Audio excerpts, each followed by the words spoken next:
First of all, I'm so excited for you that you're expecting baby number 1 in October. This is such a fun time for you, but you asked a really good question.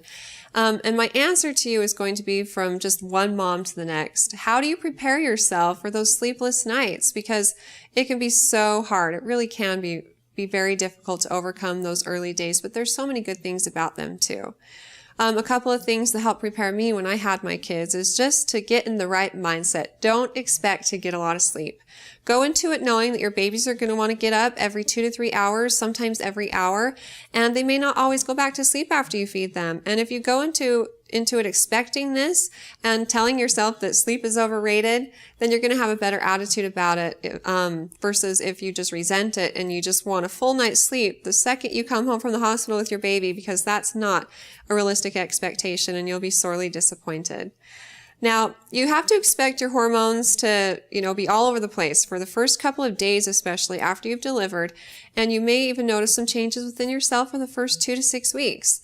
This is called the postpartum blues, where your hormone levels returning to normal can cause you to have a little bit of anxiety, a little bit of depression. You may cry for no reason, and the sleep deprivation just adds to all that. And so if you find yourself crying for no reason or getting anxious when the sun's going down, I call it sundowner syndrome, because you know that everyone else in the world that doesn't have a baby is going to be able to go to sleep, but you can't, and that's what you want to do most. And it's actually a fact that babies want to eat most between the hours of 9 p.m. and 3 a.m., just when we want to sleep. So they're up, they're happy, they're playing, and we want to sleep. So that can be very difficult. But there's also such very sweet, tender parts about having a brand new baby too. There's nothing like rocking them and holding them and bonding with them.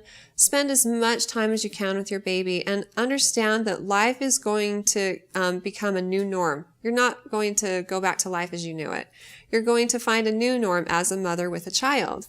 And you'll come to embrace it and to love it as you bond with your baby. And the love that you feel for them, honestly, is what carries you through those sleepless nights, because you love them so much and you want to take care of them. You want to provide for them.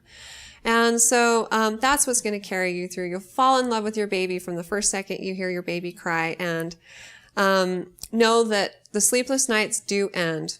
The end will come where all of a sudden one night your baby's going to sleep through the night and you're going to wake up in a panic because you didn't hear him cry, and you run into their room and they're sleeping soundly, and you're so grateful for that first night of full sleep that you got. And that day usually comes for most moms between 3 and 6 months. Your baby will gradually start to sleep a little bit more, maybe around 6 weeks, 4 to 5 hours at a time. And so just hang in there, take turns with your partner, and ask people to come in and help you. Nap when your baby naps during the day. Don't try to get 1,000,001 things done when your baby goes to sleep. Go to sleep too. And get some rest and take care of yourself, and you'll make it through.